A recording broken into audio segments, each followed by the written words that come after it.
Frankfield community empowered to report child abuse. 70 Jamaicans receive land titles and framework being laid to ratify ILO convention dealing with protection of domestic workers. I'm Lorraine Mendez with Jamaica House Weekly. Prime Minister Portia Simpson Miller last week dispatched members of her cabinet to Frankfield and Clarendon for honest and open conversations about child abuse. The first in a series of town hall meetings was held last Thursday at the Edwin Allen High School. Minister with responsibility for youth Lisa Hanna kicked off talks by encouraging persons to report cases of child abuse. Parents, communities, please, child protection is everyone's business. Students, teachers, pastors, counselors, not only the government. If you see something happening, it is your duty to report it and to save our children. She was joined by National Security Minister Peter Bunting, who represented Prime Minister Simpson Miller. The best thing you can do to protect the children in your household, on your road, in your community, is to report that illegal gun. There are many, many ways to do it. There's Crime Stop. You can tell a trusted adult, you can tell a pastor, a teacher, anybody who you trust. There is the new Stay Alert app. Many of you kids probably have smartphones now. You can download it for free and you can report these things. Earlier in the week, the Prime Minister visited Western Jamaica, where she issued 70 land titles to residents of Trelawney, St. James, Hanover and Westmoreland. She told the gathering that land titling was of high priority for the government. My government will continue our efforts to ensure that Jamaica is an ownership society where Jamaicans in every community have legal ownership of land. Prime Minister Simpson Miller revealed plans to expand the business process outsourcing sector out west.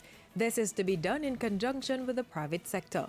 The BPO industry here in Western Jamaica is being extended to Sandy Bay and Lucy in Hanover, where new BPO factory space is now being created to generate more investments and jobs. On Thursday, the Office of the Prime Minister shot down claims in a newspaper article that Pamela Watson was a former advisor to the Prime Minister. In a statement, the OPM said Ms. Watson was at no time employed to the government of Jamaica. The statement also revealed checks by the OPM, which indicate that Ms. Watson is an active member of the Jamaican diaspora in South Florida. Prime Minister Simpson Miller promised to work closely with the Ministry of Labour and Social Security to see to the ratification of the ILO convention, which deals with domestic workers, including gardeners. Jamaica supports the convention and is taking the necessary steps to officially ratify it because we are supporting the decent work agenda of the ILO. This important convention signals a major step towards justice and equity for the estimated 50 to 100 million household workers globally. The Prime Minister was speaking at the second annual Grace Kennedy Heather Littlewhite Household Worker of the Year Award on Friday at the Jamaica Pegasus Hotel. Top honors went to Rosetta Steer, while Jasmine Miller and Charmaine Smith rounded out the top three. Steer walked away with $250,000, an account with $25,000, a $30,000 gift voucher from High-Low Food Stores, and the decision to choose a secondary school student whose education Grace Kennedy will fund for a year. Prime Minister Simpson Miller also took some time to greet visitors to Jamaica House this past week.